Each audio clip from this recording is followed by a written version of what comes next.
Hi எல்லாருக்கும் welcome to sports and stories. IPL 2025 ரெண்டாவது match Sunrisers ஹைதராபாத்துக்கும் Rajasthan ராயல்ஸுக்கும் நடக்கிற மேட்சை பற்றி தான் இங்கே நம்ம பார்க்க போகிறோம். ஹைதராபாத்தில் 3:30 இந்த மேட்ச் ஆரம்பிக்குது.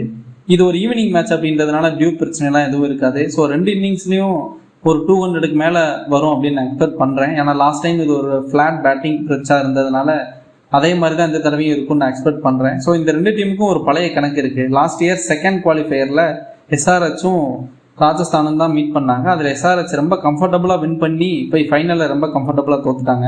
பட் இந்த மேட்ச்சுக்கு அதுக்கு பதிலடி கொடுக்கறதுக்கு RR ரெடியாக இருப்பாங்க அப்படின்னு நினைக்கிறேன். ஸோ இப்போ டேரெக்டாக நம்ம பிளேயிங் 11 எப்படி இருக்கும் அப்படின்னு பார்க்க போயிடலாம். இப்போ SRHோட பிளேயிங் 11 எப்படி இருக்குன்னு பார்த்தோம் அப்படின்னா Travis head with Abhishek Sharma. So இவங்க ரெண்டு பேருமே பொதுவாக ஒரு பேட்டிங்கில் ஒருத்தர் நல்லா கிளிக் ஆச்சுன்னா இன்னொருத்தர் ஸ்ட்ரைக் ரொட்டேட் பண்ணி ஆப்போனண்ட்டுக்கு பேட்டிங் கொடுப்பாங்க. ஆனால் இந்த ரெண்டு பேரும் நீ அடித்தா நான் அடிக்கிறேன் அப்படின்னு சொல்லிட்டு மாற்றி மாற்றி அடித்து துவம்சம் பண்ணி விட்றாங்க.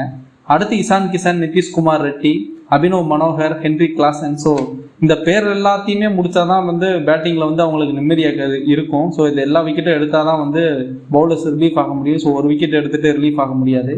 அப்புறம் Wiaan Mulder, Pat Cummins, Mohammed Shami, Harshal Patel, ராகுல் சகர் ஒரு டீசெண்டான டீமாக தான் பேப்பரில் பார்க்க தெரியுறாங்க. இவங்கெல்லாம் எப்படி இந்த தடவையும் பெர்ஃபார்ம் பண்ணுறாங்க அப்படின்னு சொல்லி பார்க்கணும். இப்போ RR பக்கம் வந்தோம் அப்படின்னா ஒரு ஸ்ட்ராங் இந்தியன் பேட்டிங் கோர் நம்பி தான் இந்த IPL ஃபுல்லாகவே அவங்க இருக்காங்க. SSV ஜெய்ஸ்வால், சஞ்சு சாம்சன் ஒரு ஃபஸ்ட்டு 3 மேட்சுக்கு இம்பேக்ட் சப்பா வர்றதுக்கு சான்சஸ் நிறையா இருக்குது. அவருக்கு கையில் அடிபட்டிருந்தது. NOCயில் பேட்டிங்க்கு அவர் கிளியரன்ஸ் கொடுத்துட்டாங்க. பட் விக்கெட் கீப்பிங்க்கு இன்னும் கிளியரன்ஸ் கிடைக்கல. ஸோ அதனால் இனிஷியல் ஒரு 3 மேட்சுக்கு இம்பேக்ட் சப்பா தான் வர முடியும் அப்படின்னு நினைக்கிறேன்.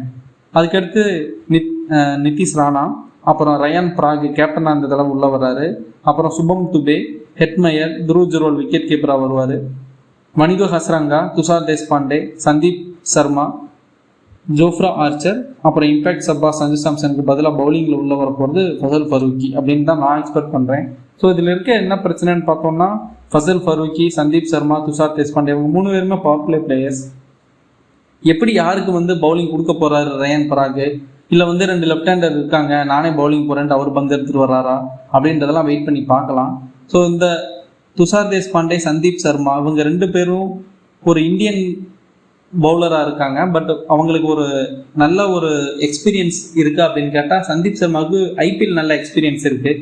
பார்க்கலாம் எப்படி இந்த மேட்ச்சில் அவங்க பவுலிங் போட்டு அந்த இனிஷியல் விக்கெட் எடுக்கிறாங்க அப்படின்னு சொல்லி. ஸோ மேட்ச் முடிஞ்சதுக்கப்புறம் மறுபடியும் பேசுவோம். Ta ta, bye by.